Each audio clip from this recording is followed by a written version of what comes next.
What's going on, everybody? Welcome back to another episode of Ask Sir Love. It's your guy, Sir Love. I'm getting ready to answer some questions for you. I know it's been but 3 weeks since I dropped the video, so I'm going to jump back in the groove. Just got back from vacay, had a great time with the family. You know what I'm saying? Went out swimming, went out to the casino, had a little bit of fun.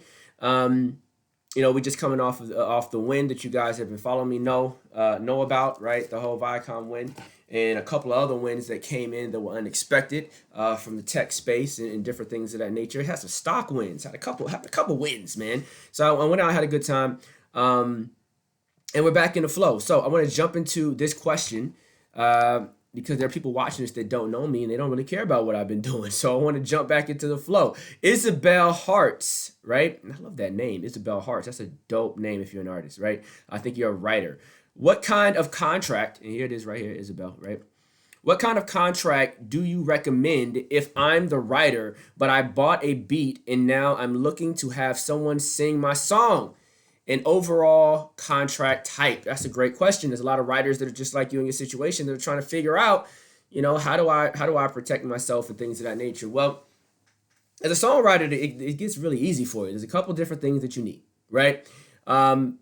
You need a split sheet, right? The split sheet is going to define who owns what in the record. So that's something that is going to happen between you and the producer. So if you bought a beat, you want to do a split sheet with the person that did the beat. Now, a lot of people that sell beats online have learned the business on some level or follow some other beat makers and have told them, hey, when you in your beat pack, right, when it's available for download, you actually get the zip file with everything in it. There should be a split sheet in it already that has the producer's IPI information and all that type of stuff in there.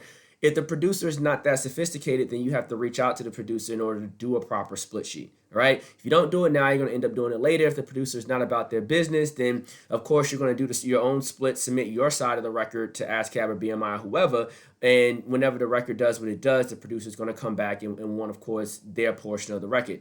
And a lot of that gets more complex depending on the agreement and the contract, and there's all sorts of levels to that, all right? But in short, between you and the producer, you want a split sheet. All right. The best way to do that is to have some type of relationship with the producer so you can get one. The next thing that you're going to need is a work for hire agreement. A work for hire agreement. And a work for hire agreement is a document that basically you're going to give to the singer that says, hey, I am paying you to sing on this song. You do not own anything on this song. You do not have any rights on this song. Your vocals are being used to demo my record. Because if you're a songwriter and you're not singing your own songs, and in short, you need people to demo your record. And that's what it's called, right? Demo, right? And the output of that demo is called a demo as well. So you're demoing my record so that I can have a demo of the record. Like, that's the language. From a writer perspective, you're going to deliver that to the singer. The singer is going to sign off on it. You're going to pay them a fee. Anytime you do a work for hire, you typically pay them a fee. You pay the singer $100, $150, $250, whatever it is, you paying them $500. I don't know the rate the singer's charging you, but whatever the charge is, you're going to pay the rate and make them sign, not make them, but of course have them sign the work for hire agreement. If they're not willing to do a work for hire agreement, then that's a vocalist that you don't need to work with. Now, what does the work for hire agreement stipulate? Well, the work for hire agreement is going to stipulate that they don't own anything, that they don't own the masters, they don't own the rights, they don't get any publishing, they don't get anything, right? And the thing about contracts is anytime people see publishing and masters and this, that, and the third, individuals get scared, they get shook, they don't want to sign things anymore, they get very concerned.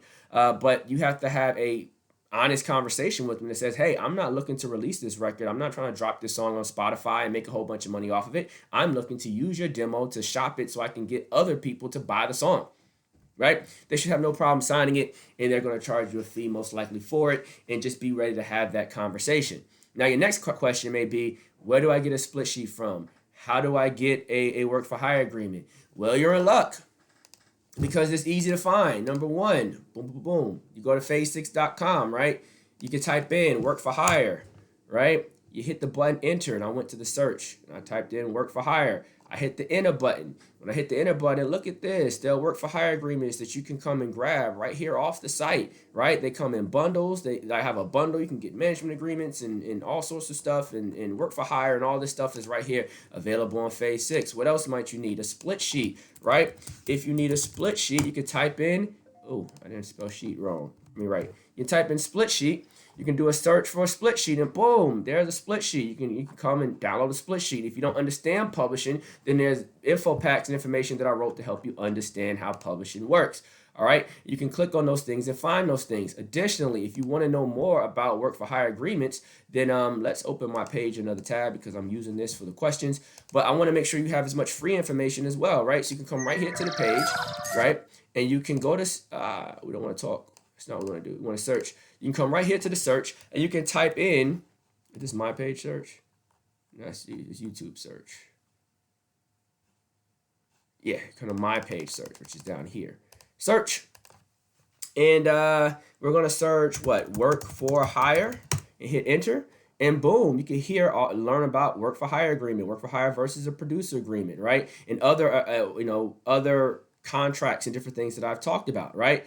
I talk about work for hire in losing masters. I talk about work for hire, but this video right here will really break down work for hire in more detail. And if you want to understand split sheets, then wrong search space again, right here, split sheet, type in split sheet, and boom, how to fill out a split sheet. You know, this one is, I think, what is a split sheet? Yep, what is a split sheet? Ask Sir Love, how split breakdowns, hooks and verses, right? So how to think about the money for a split sheet, right? The royalty one, where I did one of my most popular ones, where I talked about performance royalties and rights. I break down the splits, the writer producer, and how split sheets work, points, things of that nature. All this stuff is available for free on the platform, so you can learn more about split sheets and those types of agreements. All right, but in reference to what you need, you just need a split sheet between you and the producer, and you need a work for hire agreement between you and the writer, and that should make sure that you're protected.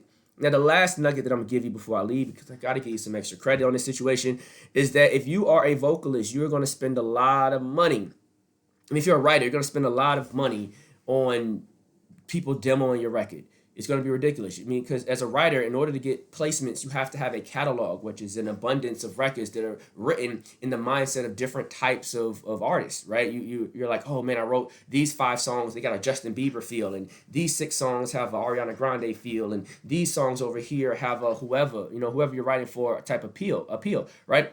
And as you're approaching, as you're building your catalog, if you end up with 100 songs in there, and you're paying someone $100 every time they do something, you're 10 grand out the pocket just getting demos together, right? That's not to mention studio time and everything else that you're doing. So if you are a writer, something that you should consider is doing your own vocals. You need to invest in your own vocals so that you can pull off records. A writing demo doesn't have to be amazing. Like if you would have heard like some of Dream's early demos, they sounded like trash. If you heard Sean Garrett's early demos, they sounded like trash. They weren't the best singers when they started demoing. But the whole idea is, can you convey the emotion? Can you get close enough to the notes? You have auto-tune to help you get there, Melodyne. Get close enough to the notes, do the arrangement, lay the vocal down, and get better at it. If you're not good at it now, that's cool. Pay a couple artists in the meantime, in between time, but pay for some some vocal lessons.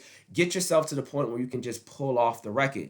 It's the artists, honestly, they prefer, when you're selling a record to an artist, they prefer that the vocalist isn't super amazing. That way they're not intimidated by it. We're living in a time period where most R&B artists, they're not blowing out this world. They're not in the church growing up singing and blowing like they used to. Like artists are singing very simple records where think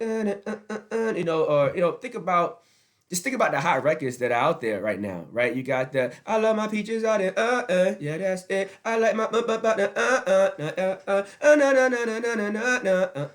that's the new Justin Bieber record, right?